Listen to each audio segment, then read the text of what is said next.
What's going on, guys? Quick recap of Week 11 in the NFL season. Thursday night, the Ravens beat the Bengals 34-20. Bengals are now circling the drain. It looks very unlikely that they'll make the playoffs even now. Joe Burrow's season's over. Wrist ligament injury. It's led to a lot of controversy because he wasn't included in the injury report, but I don't think the Bengals fans will be too concerned about that. They'll just be devastated. Another season, in the books, really. The Ravens lost Mark Andrews to a likely season-ending ankle injury. They reckon he could be back if they make a late run into the playoffs. But again, a massive blow.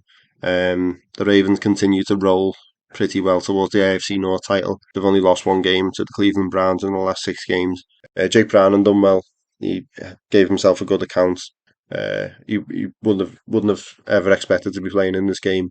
He's got a free hit now basically, and no one's expecting anything of him. Can he come in and be a respectable backup, win a few games for the Bengals? You'd like to think so for his sake. The Ravens are now the number one seed. They're now in sole possession of the number one seed in the AFC. With the Chiefs losing on Monday night, the Bengals continue to fall pretty well to mid-table purgatory. 5-5 now, 2 games back from the final wildcard place, which the Steelers currently have. They've still got to face the Steelers twice, so there is a chance, but not a very good one. Speaking of the Steelers, fell to the Browns 13-10. Dorian Thompson-Robinson led them down the field late on to allow Dustin Hopkins to score a late winning field goal with just 2 seconds left. They improved to 7-3, only a game back now from the Ravens. The Steelers have dropped. They're now in the final wildcard spot. It was a performance that cost Matt Canada his job ultimately. Mike Tomlin revealed that he and he alone allegedly took the decision to fire him probably 2 years too late. Whoever comes in now has got the task of basically proving that Kenny Pickett is the man, or Kenny Pickett's got a lot of work to do himself to prove that he's the man. But a lot can change. The Dolphins managed to beat the Raiders and give Antonio Pierce his first taste of defeat as an NFL head coach. It wasn't as much of a blowout as people would have thought. First quarter saw both teams' superstar wide receivers trade long touchdown catches. Tyreek Hill went off for a 38-yard catch and run before Devontae Adams a few minutes later got a 46-yard effort. There was a second quarter touchdown from Tua to Salvon Ahmed, and that would be the end of the scoring really. A couple of field goals, punts, careless interceptions between the two teams. The Dolphins are now 7-3, along with the Browns and what feels like everybody else in the AFC. And the Raiders fall to 5-6. They're still third in the AFC West. They're still not quite rock bottom just yet, but they've got a long way to go before they can think about any playoffs. Hayden O'Connell, done a respectable job. He's proven that he belongs in the league. Maybe whether it's as a starter or not, but he's no worse than Jimmy G, no worse than Derek Carr. The way he's currently playing. So there'll be room for optimism. The Lions left it late to beat the Chicago Bears to move to 8-2 for the first time since 1962. The current number 2 seed beat the Chicago Bears 31-26. Pair of late touchdowns, one from David Montgomery against his former team, and then Aiden Hutchinson's strip sack on Justin Fields was kicked out the back of the end zone for a game-ending safety. There was no way back after that. The Bears won't be too concerned. They'll look at they gave a good account of themselves. They won't be happy at letting a 26-14 lead slip, only 3 minutes left while they were sitting with that lead. So they won't be happy about that. But obviously the big picture is that they currently sit number 1 and number 5 overall picks in the draft. So if it stays like that, they've got a lot of room for optimism. They only need to look at the Lions, at how quickly your fortunes can turn around as a franchise. The Lions, one of the worst teams in the league at the beginning of last season. You only have to go back that far this time, and they've turned it around in that shorter time. They're now one of the powerhouses of the NFC, so it can be done, and there'll be room for optimism on the Bears side. The Lions will be looking forward. They can basically punch the playoff ticket now. They've dealt with being the favourites in a lot of games. Well, it's obviously a new feeling for them. They've dealt with it admirably. Dan Campbell's got them playing great, good old-fashioned smash mouth football, which is frankly brilliant to see. Jaguars beat the Titans 34-14. Trevor Lawrence and Calvin Ridley cooking again. Will Levis did about all he could, 2 touchdowns in only 17 attempts. Derek Henry struggles, less than 4 yards per carry in 10 attempts. The Titans currently languishing at the bottom of the AFC South, 3-7 record. they'll be just looking forward to the end of the season now, try and tear it down to the studs as best as they can. They might need the help of a few trades to draft one of the top quarterback prospects, but they'll certainly, whether they go down that avenue or not, they might like what they see from Will Levis with the rest of the season left and try and get what they can in terms of draft capital from Ryan Tannehill. Jaguars 7-3 for the first time in their history. Now look comfortable atop the AFC South. Remaining strength of schedule below 500, so they've got hopes. You would have thought of being one of the top seeds in the AFC. The Packers piled yet more pressure on Brandon Staley as the Chargers slumped to last place in the AFC West with a 23-20 defeat at Lambeau Field. Stone Smart and Keenan Allen managed touchdowns for the Chargers, but they couldn't quite get out of sight. They always had the Packers breathing down the neck, and eventually Romeo Dobbs put the Packers back into the lead for the final time. Jordan Love looked quite sensible and efficient in the pass game. 2 touchdowns, no interceptions, 2 fumbles might cause a bit of concern, but overall it was an assured performance. Winning a game that could have gone either way before. It was a bit of a toss up for a lot of people, and Packers will be a bit more optimistic than they were previously with Jordan Love. An assured performance, whereas the Chargers will be lamenting yet another wasted year in the career of Herbert.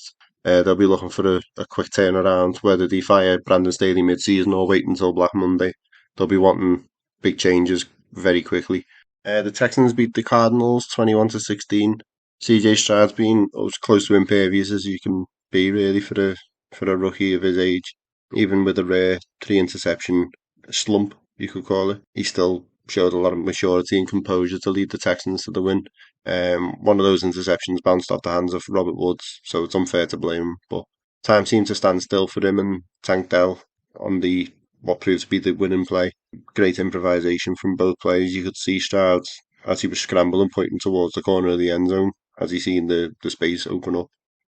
Just both on the same wavelength. They're such a fun team to watch. The Texans got rookies everywhere, quarterback, wide receiver. Got Will Anderson on the defensive side, rookie head coach, of course. They're just way ahead of where everyone thought they'd be. Currently sitting in the playoffs as it stands. Meanwhile, the Cardinals will be basically trying to see if they've got something in Kyler Murray for the rest of the season. The As it stands, they'll be sitting in the number 2 spot of the draft. So the temptation will be there to take one of the top quarterback prospects if they don't fancy sticking with Kyler. Either way, they're in a position where they can look somewhat optimistically to the future. They've got some good pieces in place. They just need to tie it all together. The Cowboys soundly dispatched the Panthers 33-10, as predicted. Not an awful lot to say really. The Panthers kept it fairly respectable for a while. Going into the fourth quarter, they were still only a score behind. 21-yard touchdown from Tony Pollard. And then Deron Bland's fourth pick six of only his second season put the Cowboys out of sight. They linger near the top of the NFC once again, where they always seem to be. And they'll hope that this is finally the season where they can make a bit of noise at the business end of the playoffs. The Panthers will be holding on for dear life for that number 1 overall pick before they finally have to give it back to Chicago in April. It's just not an enviable position for them to be in. They'll hope that a lot can change. They'll be hoping a lot can change for them, for their fortunes in a short space of time. The Giants finally had reason to smile. No smile would have been bigger than Tommy DeVito's. The former undrafted Syracuse quarterback threw 18 of 26 for 246 yards, 3 touchdowns in a performance that was way ahead of his years. No matter what comes of the rest of his NFL career, he'll always have that win under his belt. One of the most famous teams in the NFL, one of the most storied teams, and he's won a game for them. He'll always have that. He'll be able to tell his grandkids that. Good on the guy. The Giants now will be thinking, well, this guy can do it. Tyrod Taylor can do it. We're giving Daniel Jones $40 million a year. He can't stay on the field, and when he does, he doesn't look very good. He certainly doesn't look as good as he did last year. It's looking like last year was the outlier and not the rest of his career. So they face a decision really. They haven't got that sort of top end picks where they'll be looking at one of the top prospects unless they can trade up. They'll be looking maybe towards free agency, seeing if they can get any draft capital back for Daniel Jones and looking at a free agent because they have got a bit of a problem, a bit of a decision to make. The former football team which I still think is a better name than the Commanders, by the way. They'll have their own reasons for optimism, even with another defeat. They'll be looking and thinking it's just going to be scorched earth. Within the next 10 years, they're going to have new coaching staff, entirely new playing staff, new stadium, everything. They've got reasons of their own to be optimistic. The 49ers beat the Buccaneers 27-14. Brock Purdy was back to his best after a bit of a lull in the mid-season. He threw 333 yards and three touchdowns. Brandon Ayuk caught one of them for 76 yards, which is the longest touchdown of this season so far. Tampa Bay's run game once again struggled to get going. They were relying a lot on the pass game, which was middling to, what you'd come to expect really from Baker Mayfield in this day and age. Touchdown and an interception. Nothing spectacular, nothing disastrous. Bucks remain a game back from a playoff spot, and they're still in with a reasonable chance of winning the NFC South, which is a fairly moribund division. That'll be the ticket to the playoffs. You feel whoever wins that division will be the fodder for one of the top teams in the wild card, but they'll still get there at least, or one of them will. 49ers mean the dip in form a few weeks ago means that they fell below the Lions in the NFC rankings, and they've also allowed the Seahawks to gain some ground on them in the NFC West. So Seattle can jump them on Thanksgiving if they beat them, which seemed unfathomable recently, but they've brought it on themselves recently, being not been playing the best. They're back to winning ways, but they need to win on Thanksgiving to give themselves a bit of breathing room in the division. New York Jets fans, as well as Zach Wilson himself, will finally put out the misery on Sunday. The former number two pick was benched and even demoted to the third string in favour of Tim Boyle and newly signed Trevor Simeon. Bob Saleh's been making it off for his own back, sticking with Wilson, defending what seems indefensible. But even he'd seen enough. Saleh and the front office, really, Joe Douglas, they'll be cursing what happened to Rodgers, but there's no excuse. They only need to look at players like Josh Dobbs, Tommy DeVito, who we talked about, Aidan O'Connell. There's others. Small sample sizes, but there's players there that are proof. If you make even a move for a middling quarterback like one of them can galvanise a faltering season. Dobbs has kept the Vikings relevant when Kirk Cousins has suffered the same Achilles tear as Rodgers and didn't cost a lot in terms of draft capital. Rodgers plans on playing again this season, or so he says to Pat McAfee. But in the end, it could be all for nothing. It could be too little, too late. There's a lot being wasted in this Jets team. An elite defense. It all blew up in the tunnel, and you can understand the defensive frustrations when the other side of the ball are giving them absolutely no help whatsoever. And that's all down to Douglas and Salah being pretty stubborn, and they'll be two of the bigger names on the chopping block. You would think they'll be certainly sweating over the jobs come January. Meanwhile, the Bills got back to winning ways, but they're still on the outside looking in, which is staggering. Early pre-season favourites for the Super Bowl, and we're going into Thanksgiving and they're not even in the playoffs. A lot can change. Obviously, they've got Josh Allen, so a lot can change in a heartbeat when you've got Josh Allen as your quarterback. But they need to they need to go into a visit to the 9-1 Eagles await them. So they'll be hoping to make a bit of a statement to announce themselves as being back to the league. Last of the normal Sunday games, the Rams beat the Seahawks 17-16. Geno Smith did about all he could. He went off injured, and in his absence, Drew Lock almost, well, not single-handedly threw the game away, but threw a costly interception to Darian Kendrick.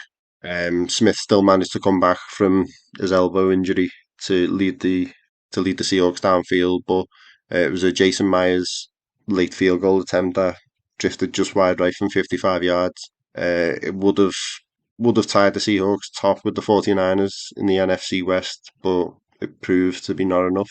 They do play on Thanksgiving, as I mentioned before, so the Seahawks will be cautiously optimistic, thinking that they can stake a real claim in the NFC playoffs.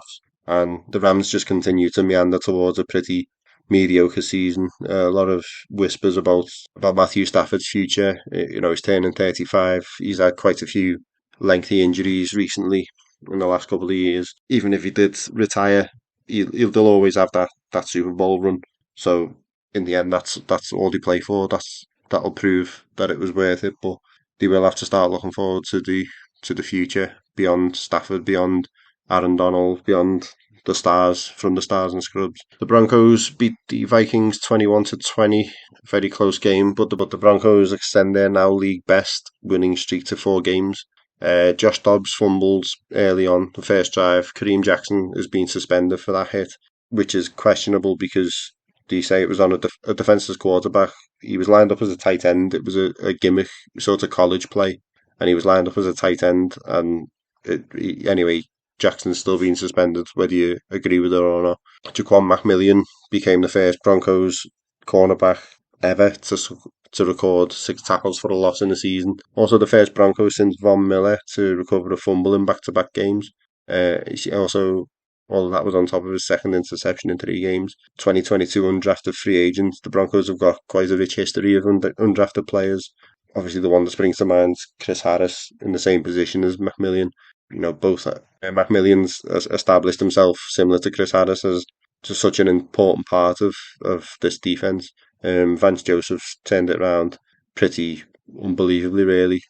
As I said in the preview, a lot of people calling for his head early on in the season, and understandably. They still haven't quite got the run game back to its best, the run defense, should I say, with the Cleveland Browns up next, one of the best running outfits in the NFL. So it's a stern test of also they're also facing the best defense in the league, one of the best defenses in the last couple of decades. So it'll be a stern test. But yeah, the Broncos, it's just nice for them to feel relevant going into the business end of the season towards the end of November, like going into the Thanksgiving games, early December. I know they had a similar record 2 years ago with Teddy Bridgewater, but it just feels different. They won games early on in that season and then started losing. It's the inverse this season. You start off 1-5, and you think, oh, anything's a bonus from here, and then all of a sudden, 4, 5 weeks later, including the bye, you're back to 500, and you're looking at going 6-5 with your next game. So it is a good feeling to finally have a bit of Broncos football to cheer for. Cortland Sutton been playing unbelievably well. 5 consecutive games with a touchdown, 8 this season. He's become a real force, a real go-to weapon for Russell Wilson, who's been playing again. Um, really sensibly, he's cut out the mistakes. He's gone back to basics. He's gone back to what made him, one of the more important important players in the NFL back in his time at the Seahawks. He seems to have just gone back to the old Russ, the one that warranted all those draft picks and all that trade capital. So it's nice to feel encouraged finally. Back to second place in the AFC West, 2 games back from the Chiefs. Still a way to go, but definitely in with a shout of a wild card season. Finally, speaking of the Chiefs Super Bowl rematch with the Eagles, they fell 21-17. They had chances late on. Travis Kelce with a red zone fumble, which is almost unheard of. Him fumbling the ball anywhere, let alone in the red zone with the game on the line. They did have another chance to pull it back late on. Patrick Mahomes should have found Marcus Valdes-Scantling, and he just snatched at it. A wide open catch, pretty much. Mahomes, whether you love him or hate him, you've got to give him credit for being humble. He came out and said that he overthrew him, which he just didn't. He's just trying to defend his teammate. He's the only person in the world who thinks that he overthrew him. But they'll feel they could have won this game. They had chances outside of that. Jalen Hurts didn't do an awful lot through the air. He still managed 2 touchdowns on the ground. Only one of them was a touch push, believe it or not. Kevin Byard grabbed his first interception as an Eagle, jumping Justin Watson's route to stop what was a pretty surefire touchdown. So they're now 9-1. The 7-3. Can you believe it? Chiefs have lost control the number 1 seed to the Ravens, as I mentioned earlier, but they've still got breathing room within the division. 2 games ahead of the Broncos, like I mentioned. So they've still got plenty of time to find their feet, as they always do, going into the playoffs and the business end of the season. So all in all, a pretty eventful yet uneventful week. Not a lot of surprises. Um, Business as usual for a lot of teams. We're going to Thanksgiving, which is tomorrow, as I record this. Lovely slate of games, all divisional ones, I believe. I'll be back with a quick preview tomorrow when I finish work, and then it is basically 12 hours of NFL football for me. Finish work and then I'm off for 4 days, so I'll be taking that time to gorge myself with food and watch a lot of NFL. So thanks for listening, thanks for watching, and I'll be back with the preview. And in the meantime, until we speak again, go Broncos.